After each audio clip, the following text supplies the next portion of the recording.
Is that picking it up? Pretty good? Yeah. Your signal good? All right, thank you very much for coming down here. I don't speak a whole lot, I tell you, forewarning you right now. But, I thought this was a good opportunity to save people a lot of headaches. If I could possibly save anybody one headache, I think that would be a good thing. There are a lot of them in this business, I guarantee you. My background, I have a degree in finance from Florida State, graduated in 1991. I went back to college again for a second time about 8 years later for a mechanical engineering degree, trying to pursue my patent. I know my passion has always been to invent things and rethink everything all my life. Whether I've been able to quit my day job yet, that's a different thing over it, but I've always been a financial planner. I worked at Crestview Aerospace as a parts production planner. We built parts for Boeing and Lockheed and Grumman, and that's where I really got into machining parts and things like that. I also bought my first 3-axis CNC milling machine while I worked at Crestview Aerospace and started to tinker in my garage. I'm also a certified commercial and residential real estate appraiser and a general contractor in the hailstorm restoration business. So we've had a heck of a year with all the hail, so that's kind of helped out a little bit with the inventions. But while pursuing all of those, my passion has always been inventing and coming up with new ideas and rethinking other people's ideas, and that research and development. I have a book about that thick of ideas. The only question is pretty much which ones are feasible and marketable, and it kind of boils all down to that. You kind of have to, my first patent, was a big flop. 1998. Worked on it for about 5 years. It's a marine mooring device that you actually attach to the posts of a boat slip, and inside these things were suspension systems that you would attach the boat to, and the boat, as the tides and waves went up and down, it would keep the boat centered at all times. Brilliant idea. I just forgot one minor thing. Everybody thinks you get a patent, you're rich. And, like they one follows the other. No, not necessarily. So, the idea, basically, I've chased it for years. I did my own research and development, figured out made the prototypes. They all worked great, got the patent, spent thousands of hours and thousands of dollars, went to talk to all the distributors, and they shot it down. Why? Good reason. Should have seen it coming, basically. If you're going to attach $1 million boat to something, and Mother Nature comes through and demolishes the boat, whoever owns that boat is going to sue whoever they can. So, they saw it, and all the distributors saw it as they would be the target of that lawsuit. So, after talking to Byfield Marine and several other big marine distributors, the idea went down the toilet. A lot of time, a lot of money wasted, bottom line. But I've kind of learned from then, and I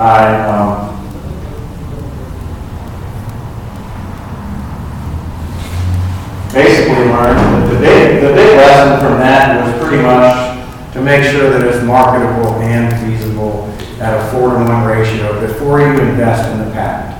Don't even go down the road until, you're exposed to some level of risk by not just going after the patent, but also you save yourself an enormous amount of time by finding out if this thing's going to work before you invest all that money and time in the patent.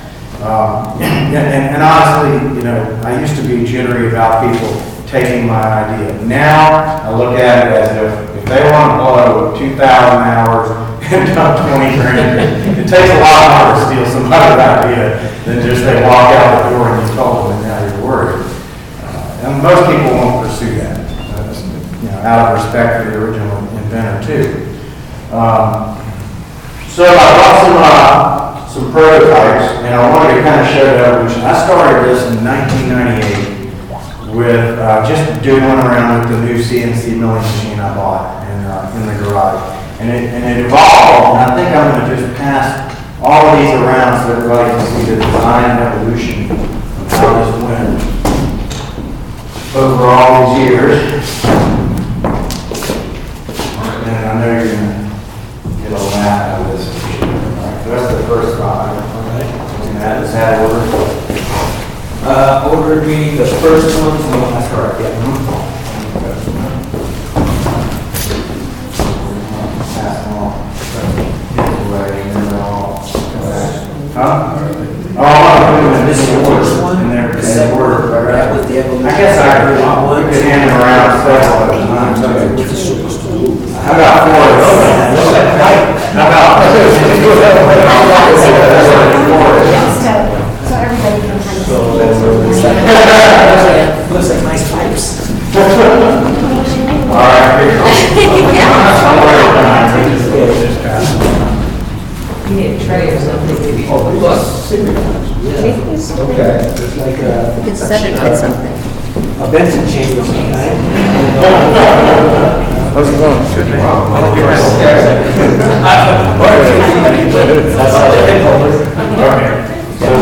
So these are some more. And what was this prototype of? It's a different material.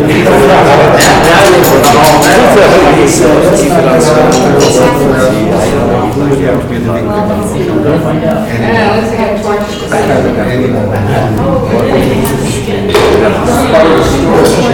That was the second go around? That's probably the. Okay, so this is the first go around. It's how you store your product. Can you explain to us what these do? Yeah, because they put the big spread at the end.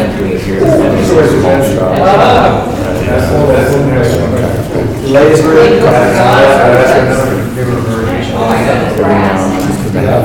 goodness. There's also six screen in here.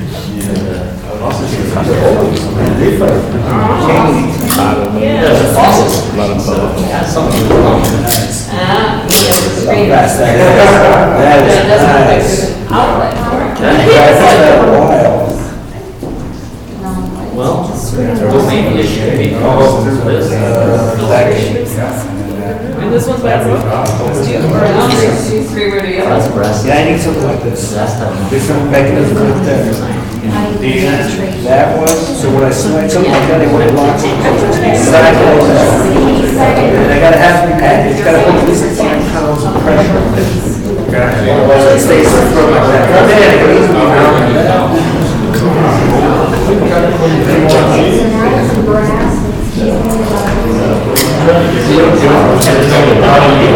That would be nice.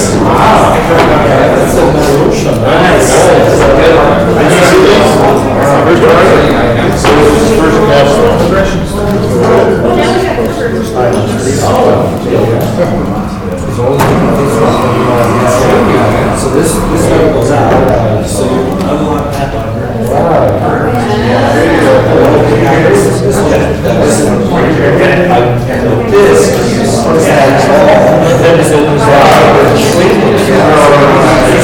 It's not going to be that tip you press the ball first. They call it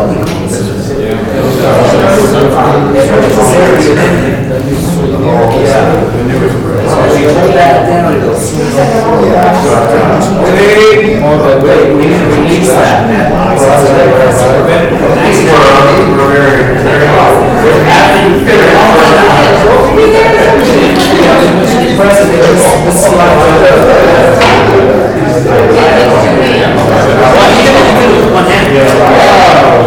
He did it with one hand, so he's practiced that one. I'm gonna pass around the newest version of it too, but I wanted to just show some of the earlier versions and how much of a joke they look like that, look like that before you when you start. Yeah, just that you're all lined up exactly right. Yeah.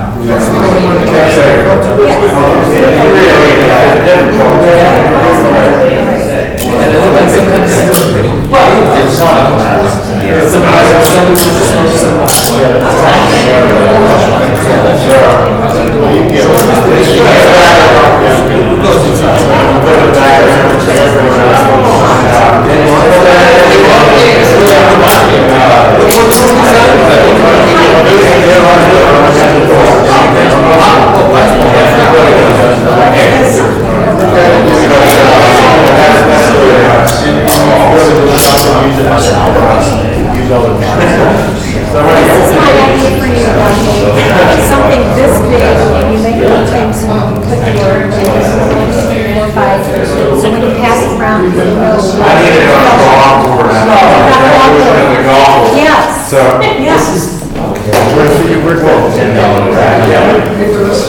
that's your point.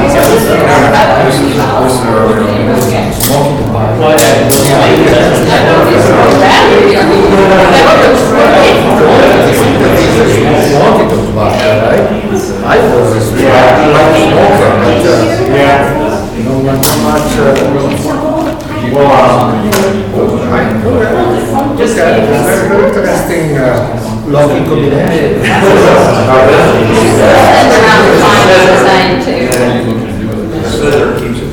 Well, the last one you've shown how to open Is that big Do you smoke the pipe? Yes. Huh? Do you smoke the pipe?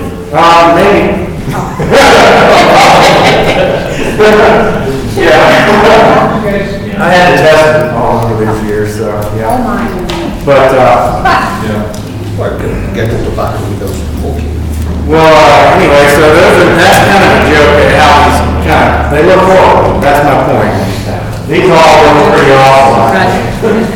And, that's how the prototype can go, you know, over the years. That's from 1997 all the way up to about 2002 is what you're looking at there. So, by 2002, it had evolved into this right here, okay, which looks a lot better than the wooden ones, right? There's a real heavy brass in there that somebody has, it's obviously way too heavy. And, Oh, yeah. so, anyway, so in building that one out of the ones out of wood, they were not durable enough. And in milling the one out of brass, which you felt probably like a brass knuckle, that's way too heavy. So the idea kind of came to me to combine these two, the wooden one and the brass one, into a double layer pipe, which is this one here, which is a wood base with the brass upper. It's correct weight-wise and all, and better. So what we did is, with this, after failing on the first patent, we did a little more market research on this. 2012, we went and got a booth at the Cannabis Cup, which George was there, I'm sure. And we sat down and started out playing around with the price points. I made a dozen of them, and we started with at a $159 price point. Well, basically everybody stopped at it. And, one guy came back and bought it for $159. The next day, on Sunday, I said, well, we're going to see what happens at $100. All right, so I sold out all the rest I had at $100 on Sunday. Not only that, I had people coming by saying, here's $100 and making it. And I had 3 pre-orders. People are, well, it may take me 2 months. I don't even care. Just make me one, So that it tells me it's between the price point between 100 and 160, somewhere around 130, right? So now I can work back from that to a 4-to-1 ratio, and I know that I need to end up with this thing costing around $35, $40, or else I'm just dead in the water. It's just not going to work. So we went in and called Roger, hooked me up with a couple engineers up in Boulder, and we went through the DFM process, okay, which is designed for manufacture. What we did is we pretty much got this and looked at it, and every component on here was scrutinized. And I have to say that, if we couldn't get it to the price point, it's just dead idea. Don't chase it any further, you know?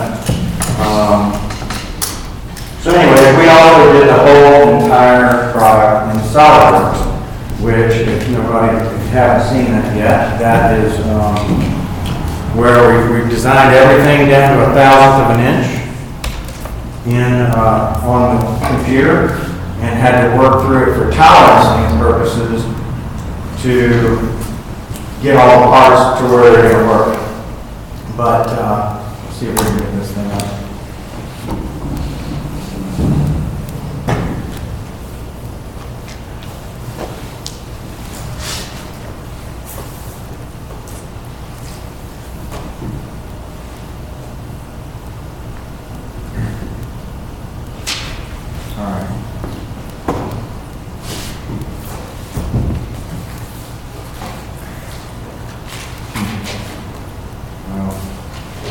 Leave it to computer knowing that you're doing a presentation.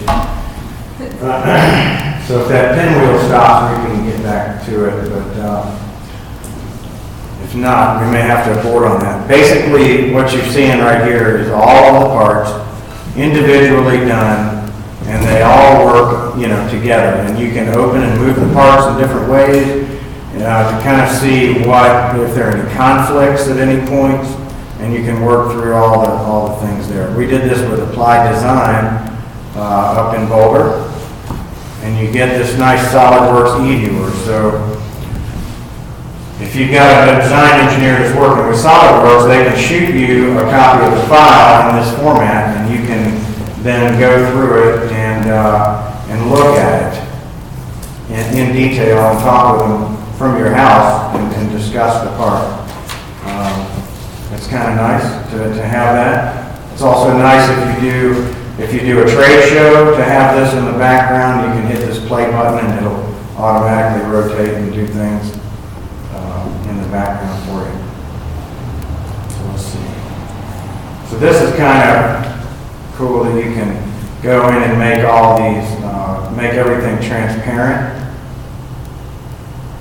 or make individual parts transparent. Let's see. Kind of a pinch screen here, but let's see. That part make transparent. The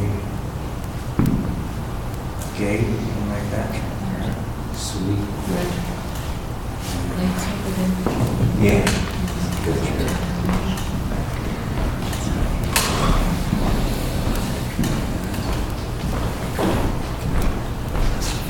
So, all these parts being transparent now, you can flip it around, you can look at how all the parts go together, right? And really work it out. And I would suggest to anybody that if you're going to work out these dimensions, the tolerancing, you need to kind of figure out a minimum and maximum material condition for each part, because the more tolerance demand you put on the machine shop, the higher your price is going to go up. So you may as well, we designed this to plus or minus 2,000 or 3,000 everywhere. The machine shop could miss by 2,000 or 3,000 in most areas, and still all the components work. Even if the one next to it was also over by 2. So if you look at these gaps between here, you'll see there are 5 to 6 thousandths of an inch gaps everywhere, in case both those parts are a little oversized, right? So that's kind of nice to be able to just hit the play button at a trade show on that too. So anyway, you can zoom way in and actually see the little details in the cracks, okay? And like that D10 button over there, you can actually download parts from the master car, and they have the whole part already built in 3D, so you don't have to rebuild those things. How long did it take to do that? Huh? How long did it take to make this whole presentation? The SolidWorks? We had numerous think tank discussions over a conference table with myself, 2 other engineers, the machine shop guy, everybody going around in the design for manufacture. This right here, you're looking at probably $8,000 worth of SolidWorks time and effort. But this is a newer model. Remember this one, the last one that I handed around was the one that I finished in 2001. Market timing, talk about that for a second. I was way ahead of the market in 2001 with this. I went around and tried to do marketing, it didn't work. Everybody told me it wasn't going to work, and I was at a higher price point. So I had two big problems, and I shelved the idea for 10 years. I just parked it, and it was not ready to go. Until I moved up here in 2010, after the oil spill hit Pensacola, Florida. Got up here and started doing the general contracting and stuff. And basically, in 2012, the law changed, and now, legal environment's totally different. So I took the idea off the shelf, talked to Roger.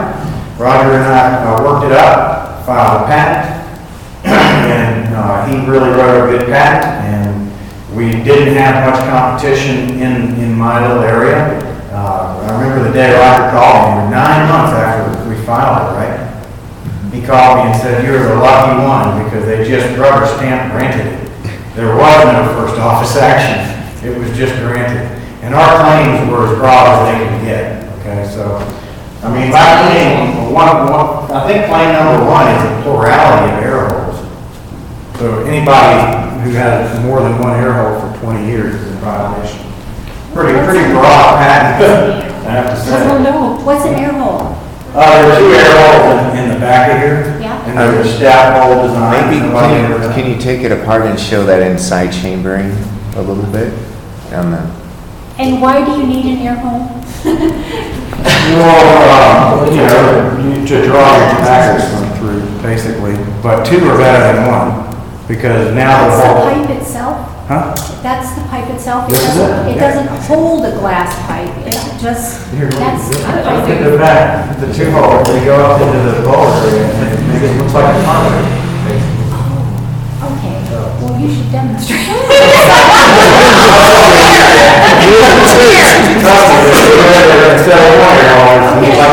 SolidWorks, like the. Hold on, I can do that, yeah, I can show you that. Let's Let's look at To say, they have a patent for 20 years with two air holes in demonstration. plurality of air holes. In a pipe. So you put the pot in. Nobody ever had to in do that an air hole. And close the lid, Right. and how do you light it and all that? Plurality. Just like. Yeah, it's not like air. I don't know why this is wrong. Tested it to make sure it did what it's supposed to do. For the most part, this one.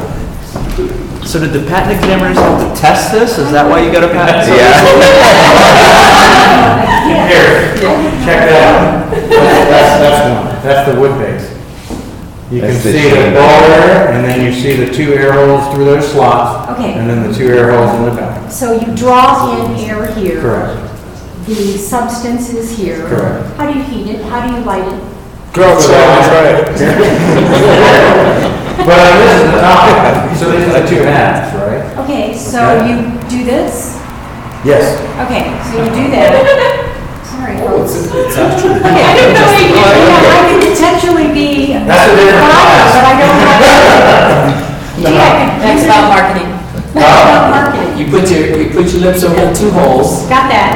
With your left, so if you're left to right, you hold the pipe in your left hand, so your light in your right hand, you put your tobacco in, put it up to your lips, and Oh, this. Oh, here. Oh, okay. So there it is. no, that's just, I've seen that. So, without even believing myself, I've seen it done. It's legal, but. Right, and then when you're done, you tap out the tobacco out of the little bowl, open your chamber, take another pinch out, that big compartment is the storage for the extra. Oh, right here. Tobacco.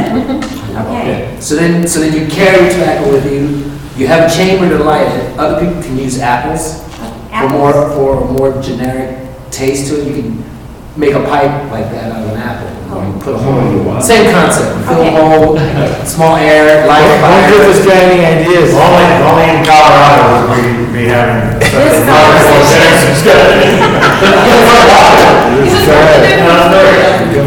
was worth the move from Florida to here. Oh, yeah, down there. So you were saying market timing. Market time. Right, right? Yes. So at this time, you're feeling that, well, time is right because the market is. I tested it at the show, I know my price point, we worked back, and I know that the existing model that I've seen so far didn't work. And they weren't gonna be feasible, mainly because this little D10 back here is $5.80 a piece. Wow. And you can't get around that. Any part cost at this level, if it's $6 now, that's worth $24 at retail. Just that one part. Which part was This little D10 button, right here. D10. It's called a D10. A spring-loaded D10 plug. Got it. Yeah, the clothing. But I don't get it, I don't want that. So yeah, we got up there, went through the design for manufacturer, and had this pipe right here, and everybody's saying, well, why do you have to have that part? Why do you have to have that part? I mean, here's the hard question. I've obviously dead-ended my limit here. Now there are other people coming in, shooting, tearing my idea apart. And I have to say, that's one of the hardest things to do as an inventor, is watch a bunch of people around the table tear your idea to pieces. But you have to just bear with it. Don't get an ego going and start saying, that's my idea and your idea and all that. It has to be a free-for-all, think tank environment, where you soak it in, but don't shoot it down. When people come up with ideas and changes and stuff, don't just shoot it down. You'll dead end the whole meeting really fast. Everybody will go to lunch. You know what I'm saying? You have to, ego gets in the way of a lot of people going through that process. And I'm just saying it's easier to suck it up and absorb what you can, because you've arrived here oftentimes without taking anybody's input. And now you got to look at every single component and say, can that be re-engineered? Can this part over here do that function and wrap two functions into one part? You have to ask the tough questions going through the DFM process. Because just a few little changes can be the difference between feasibility and not, and success in that. I was told, and I don't know if this is true, but I was told that if a person changed an idea 10%, they could make it their own idea. Is that true? That would be a better question for Roger. No, I mean, there's no percentage. If it's different Yeah. and it has a different function, Yeah.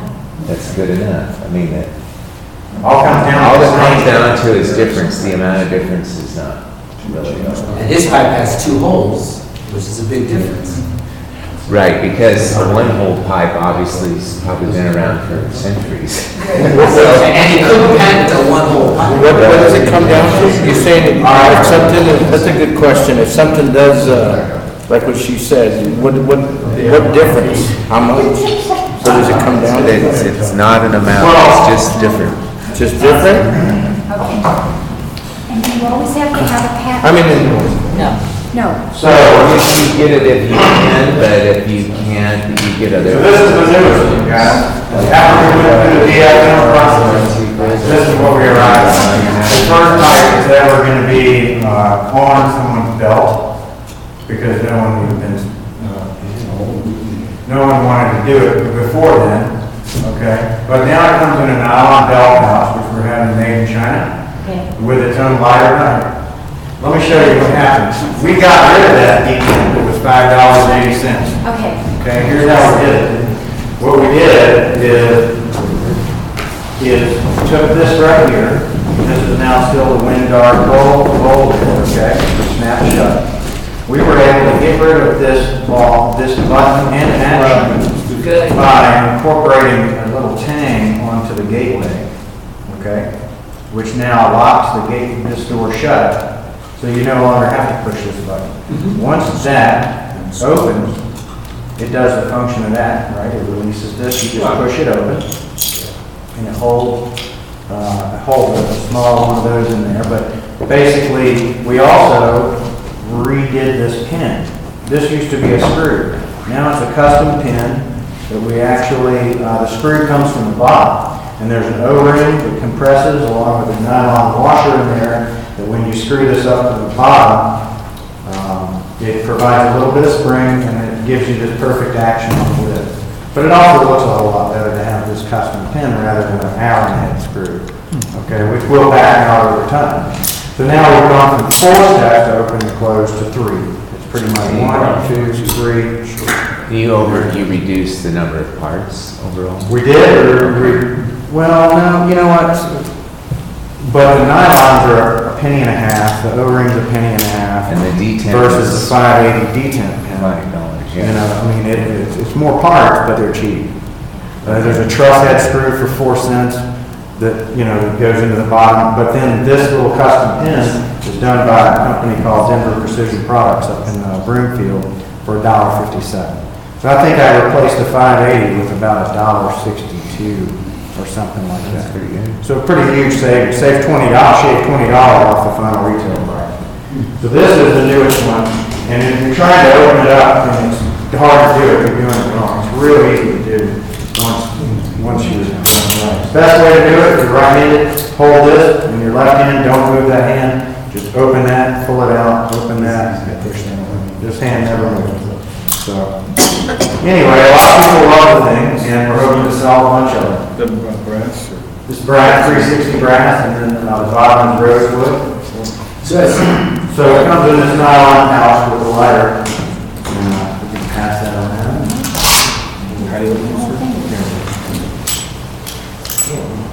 There's one in the operation.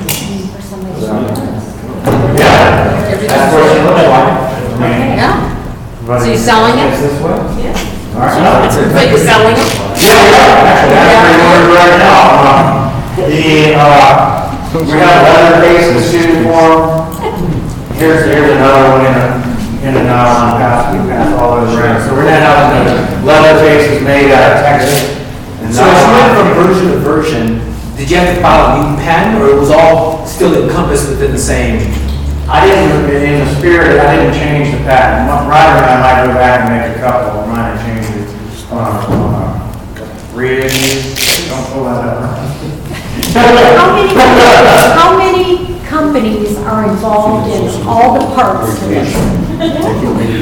Denver Precision, machine shop in Inglewood, another wood shop in Inglewood, factory in China on the nylon cases, company in Texas on the leather cases. Okay, so we're not just talking, we're talking, it starts to get a little more complicated with. Yep, and I had to shop all those parts too. I mean, that's the whole thing. You have to get, you know, when you go through the SolidWorks program, you end up coming out on the other side with 3D part files, and you have your 2D CAD files also. Okay, you take those to the machine shop, and you can quote it all out. So, but basically today, the machine shop finished up the first round of 200 units, and we're about to start assembling, and we're doing that ourselves right now. But yeah, 200 units are, the parts are all over, spread out all over the card tables right now at my house of that newest version, and we're about to start slapping them together. I also, to hedge my bet, all right, in the beginning, when you go to make the product, although I can get it down to $35 to $40 cost per unit, I can't get it there now. Right now, I'm doing what I call suffering a higher cost due to lower quantity. So I'm at $55 or so right now. If I'm going to still wholesale those at $70, I'm only making $15 a unit. That's horrible. Dispose of 200 units, make $15 a piece. So I'm trying to hedge my bet. So I went vertical and opened my own retail store on South Broadway. So now I can sell them and have them made at my cost and sell them for $140 and make $80 a piece versus $15 a piece at a slower volume. And I think that just making that move will cover the rent plus more in my pocket, honestly, than just blowing them out the door wholesale. Additionally, I'm selling a whole lot of other things in the store too. So if they walk in the door and don't want that, there's a million other things they can buy. But I'm opening this, grand opening will probably be in about 2 weeks. The Sage Company, 2 blocks out in Hampton on the west side. And I'm going to, sell a lot more inventions that I make in the store. Matter of fact, I'll have one display cabinet full of stuff that I make on site and sell directly to the consumer. Manufacturer, direct to consumer on site. Okay, so your Sage store, is it I don't know, what kind of shop? Product store, gift store, apparel, all that. 420 store? Is Yeah. that kind of? But about 420, Not necessarily 420, no. Marijuana, I mean, I don't know, marijuana or what? Short answer is yes. Okay, all right. Very much so. Do you have a pharmacy next to you? No. Just an old pharmacy? Over there in the sun, so. Okay, so we get too stressed out. You know, I want to give a special thanks to two people that Roger hooked me up with, Michael and Sarah at Applied Design, who helped us do the design for manufacturers. If anybody wants to get their number, I highly recommend. They did a good job with me.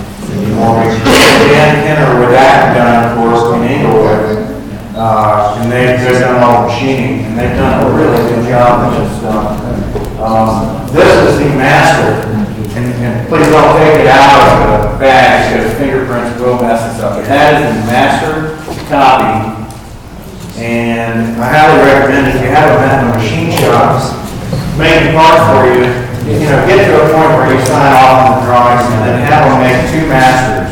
You have a master, they have a master. It'll save you a lot of trips back and forth in the machine shop. If they ship the parts and they're going to work on your master, they're not going to work on their master either. So, that's how you can say, oh, they don't work, just return them and have them remade. That's my master. I'm not sure if you've seen this version. Do you use the master for like gauging and measurement or not molding, right? For future use? Once I'm to the master level, I can almost QC the thing with my eyes closed, because if the gate lead and the hole and the chamber lead aren't smooth and the gaps aren't even, that's all I care about. It snaps, it works right. So my quality control is not taking out the dial caliper and then scrutinizing. If the part works, it's not going to get returned to the machine shop. Which, with my tolerance that I've worked into it, they're gonna have to mess one up pretty good before we have to want to return it. But if it doesn't fit in my master, I can return the part and know it won't fit in their master either. So, kind of a neat little thing to have that. I don't really have a whole lot more to go over, except a couple of tidbits I did want to go over. That, take it however you want it, but it's my opinion really that nobody, if you're thinking about doing your own patent search, that's one shortcut I don't think is really worth the time and trouble unless you're really good at doing it. When we did our patent search, Roger took the time to go through all those on a big screen TV in his office with me, and all the ideas that were even remotely close, we went through them. And his opinion of whether these claims are going to interfere with what I'm doing or invalid, that's a part of the overall search with Roger, actually. And, knowing how many thousands of hours, God, I've worked on this thing at night after whatever I did, real estate appraisal all day, and then I tinker with it at night. After all those thousands of hours and thousands of dollars, I would have to say that to get to the end of that and find out that I saved $200 on a search, and then there was something that was in conflict, I feel really dumb to have gone down that road. Don't shortcut that. Get a professional search done. They know how to look in other areas for products that may not be in the same vein, but may conflict. And they can look in different areas and get it all together, and then Roger will analyze it for you. And then you may have to design your thing around a couple of people's things. It's good to know that right at the beginning. Otherwise, you're going to get caught in a loop of office actions and all this mess on the end, and it can be horrible. I'll just save $200. Realistically, your time, the first 2 days of inventing the work, that couple $100. So if you were in Florida and you had consulted with a patent attorney in Florida and they, did a search for you in the United States, would it result in the same thing that you would find here in Denver? Yeah, it's worldwide. Oh, it It's is? the same everywhere. I didn't go to the patent until the idea was ready. See, I already bought on my first patent. Now I know that if the marketing's telling me it's not going to work, I'm not even going to spend the money on the patent. Okay. You got to listen to it. You watch Shark Tank original. Every show. Every Shark Tank I've seen. And when they're telling you it's not a good idea, a lot of times people will sit there and they'll forge their head anyway. And they're, I'm going to show you. they walk out of there and flop, just keep on flopping around.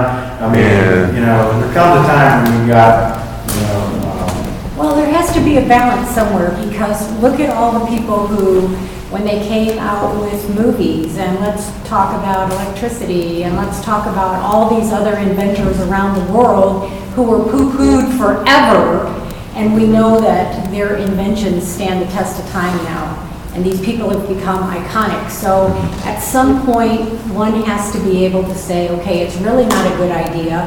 And the Walt Disneys of the world and all these other people who've had great ideas that were shot down time and time and time again, they pursued.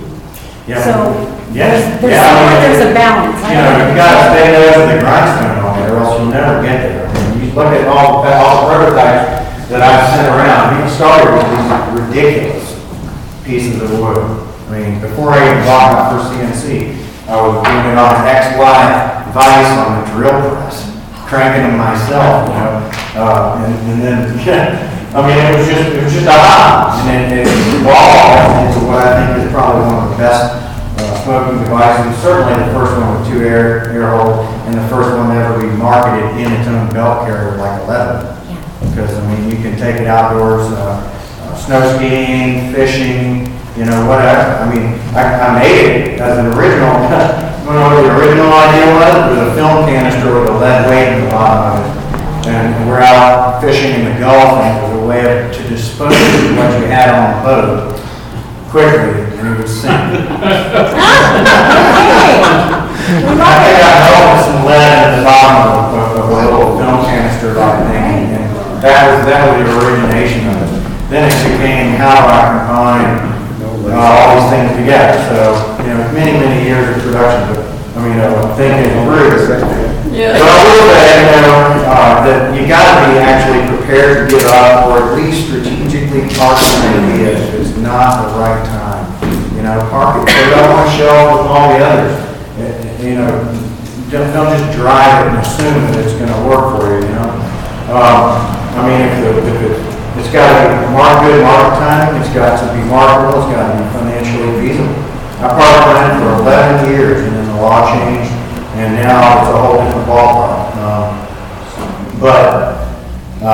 In the meantime, don't sell any products and market it either, because if that rule's still in effect, if you sell for more than a year, you can invalidate your rights to get a patent, right? Really?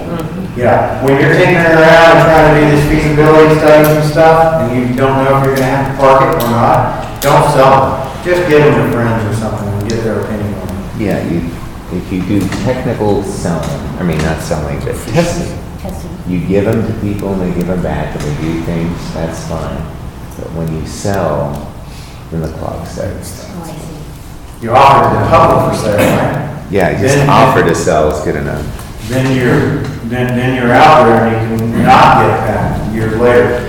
But one shortcut I want to tell everybody that I would recommend taking is whenever you can take that napkin with the idea on it. Okay, SolidWorks guys are $90 to $125 an hour.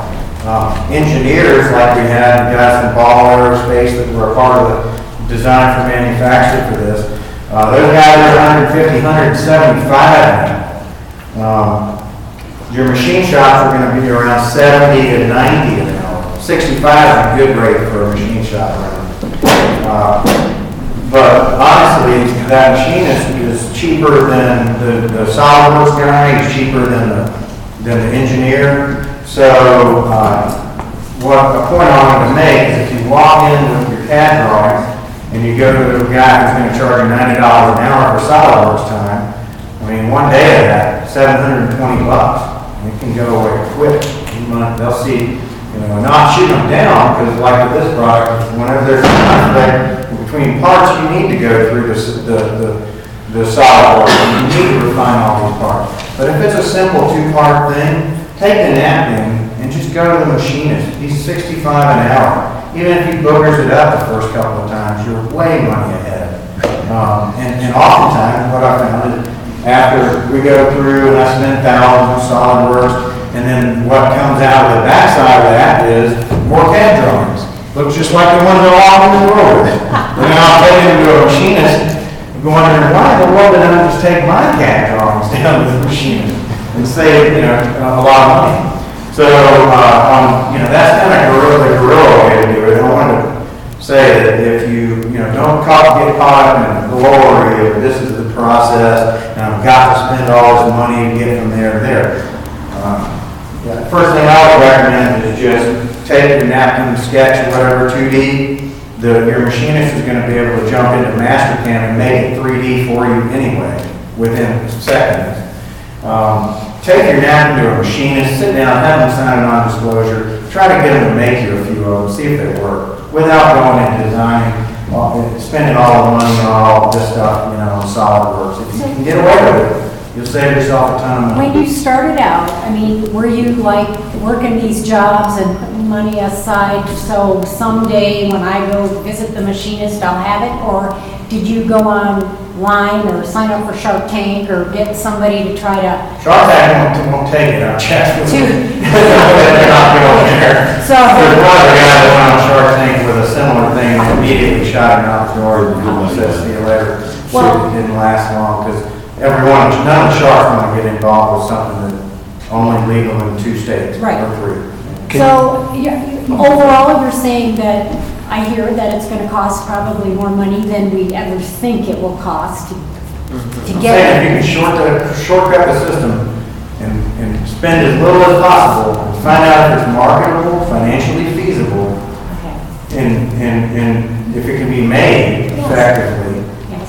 and you can get away with doing that for less than $1,000, do it. Okay. You don't have to spend, a lot of times I think if you walk in the door with a place and tell them you got 30 grand to spend, it's almost like they saw you coming.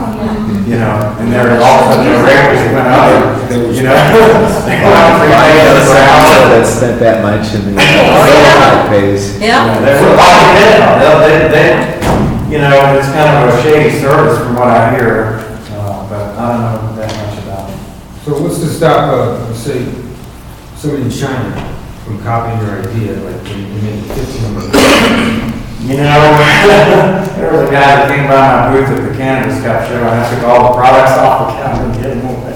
And told him to get lost. He was a product manufacturer from China, literally. And I said, look, I'm not at all ready to talk to you about making this in China. I don't have any time to talk to you about it. Thank you. We dissolved that really quickly. You can keep it kind of private. Once it's out there in the public domain, they're going to find it. They're also going to make a Chinese version of it. And I think that with my product being made in Denver counts for something, okay? You either get it real or not. So you can't stop that, in other words, you can't stop that process, what do you mean? I don't know, Roger, can you get a patent in China? You can, It's about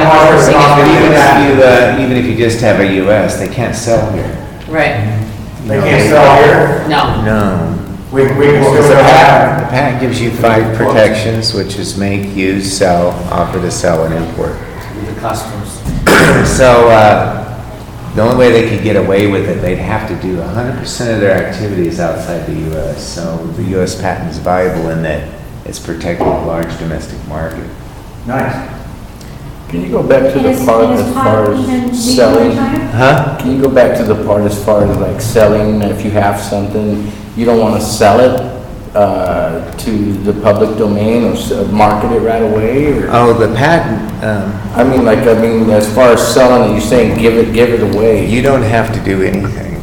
The patent is strictly a defensive shield against competitors, so Without the Dante patent. doesn't have to do anything. He can do anything he wants. The patent doesn't care. It's just strictly a shield. No, but I'm saying without the patent, how do you test out your product? You're saying give it away? With confidentiality agreements, and you loan products to people, you don't sell anything, and then they give them back to you. For the business card, Yeah, no, you do everything technical, nothing sales and marketing wise. So, Yeah, a couple quick questions. So you say the 4-to-1 ratio is from, what it's wholesale, is it, The manufacturing, the retail? manufacturing, is it to resale or to wholesale? cost of goods sold, all per unit, all the way up to to retail. You're gonna have possibly a distributor in there, you're gonna have your sales reps commissions, if you're gonna do an Excel spreadsheet on this, don't forget those line items. I mean, anybody who's pushing your product's gonna want 5 to 7%, right, George? 7%? No, it could be 50. Yeah, I wasn't actually, sorry. Any rep that's selling your product and running around the country selling, it's gonna probably want 7 to 10% of what they sell out of the rep, 5 to 7 roughly. But I'm saying, when you do your 4-to-1 ratio, 4-to-1 ratio should allow you to handle those distributor commissions and the sales rep commissions, and you probably get away with it. I mean, if you're at a 3-to-1, you need to go back and work on your product a little more and try to deal with that a little better. Have you priced your product on larger volume so that you know you can get to that point? Because otherwise, you're limited to selling out of your store. I want to sell nationally wholesale. But if, But the wholesale retail mix is what I'm looking at. How many am I selling retail versus wholesale? And the more I sell at retail, the better off that mix ratio is going to be. So I like to think that if I didn't have enough to sell throughout the rest of the country and only had enough to sell out of my store, I'd rather sell them all out of the store, right?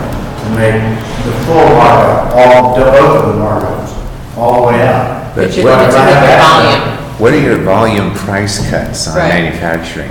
Like, do you get a cut at 1,000? If you go to 5,000, you drive costs down like a third? Now, I'm looking at it a little bit differently than that. I figured out that the whole cost of this thing is $8 in parts. Let's call it $60 for now. That makes 52 of it labor, right? $75 an hour is what the machine shop charges me for that labor, okay? So if I could cut that $75 an hour in half, down to $37.50-ish per hour, I've cut my labor cost of 52 in half, which is 26. Add that to the 8, and now I'm at 34. That's where I need to be, 35 bucks, right? With the case, it puts me at 37. And how do I cut that labor in half? I'm going to buy my own CNC, I'm going to lease my own CNC machine and put them in, right? You can lease a machine that's a Tormach. Check that out if you get a chance. They make a really good milling machine for about 10 grand. It's got tool changers and all this. And, to lease one of those would be like 500 bucks a month. So the break even becomes, when does it make sense for me to lease the machine for 500 bucks a month and put a man on it and make an 18 an hour, plus if I go through the supernet and all that, call it 20 an hour, and then divide the 500 a month lease by 160 hours a month, right, maybe? And, you figure that I'm going to be in the 30s if I make that maneuver. But I don't want to go buy a machine until I see the cash flow and the product flow to support that. But that's step number one. I can immediately drop the price from 60 down to 35-ish, give or take. So you didn't sell any of these units before you patented them? No. Oh, okay. No, I didn't.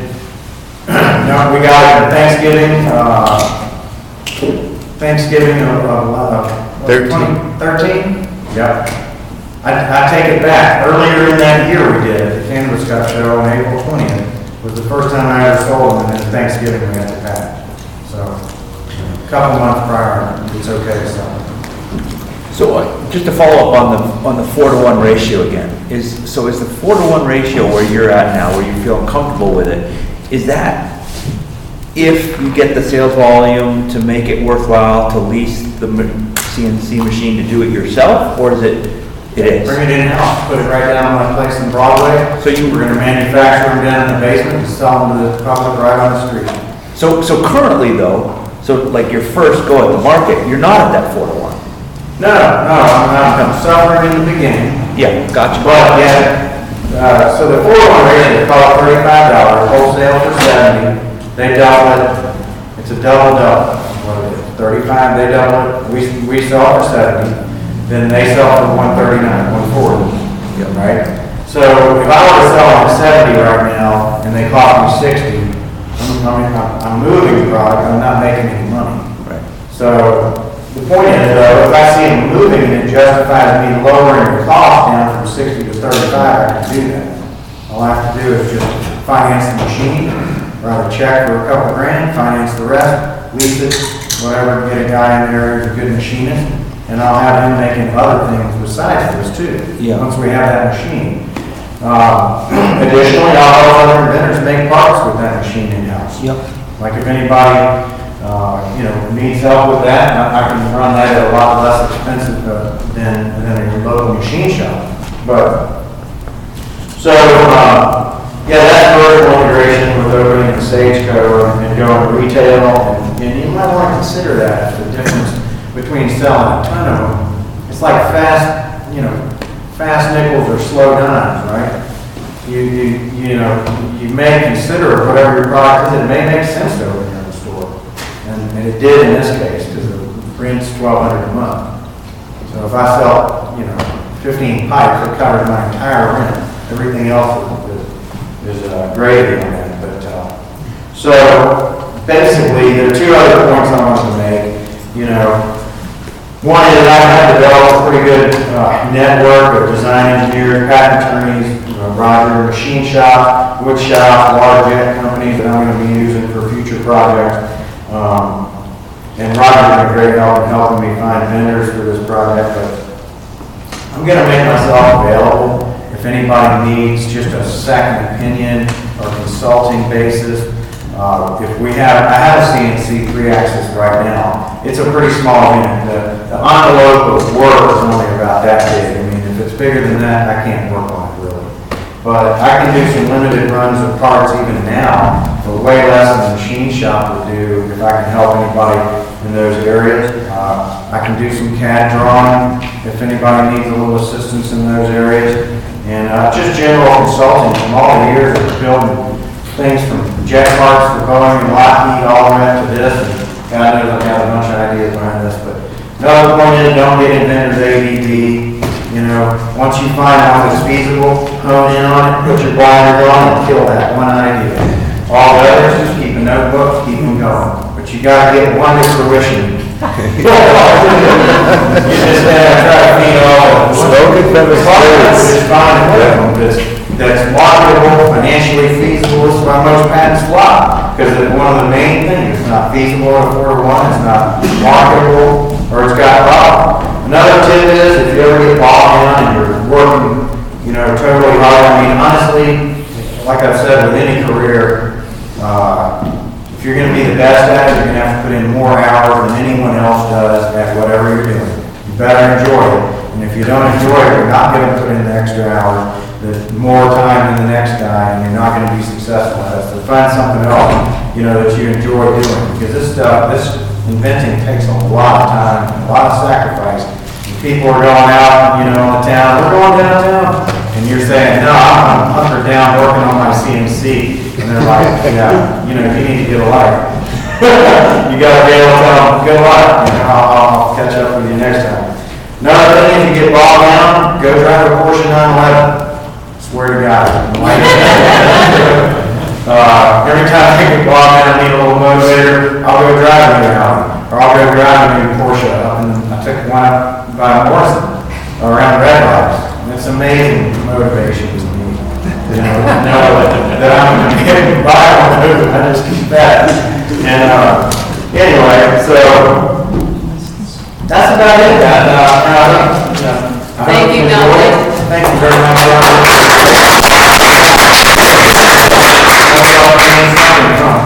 We'll take a brief break and then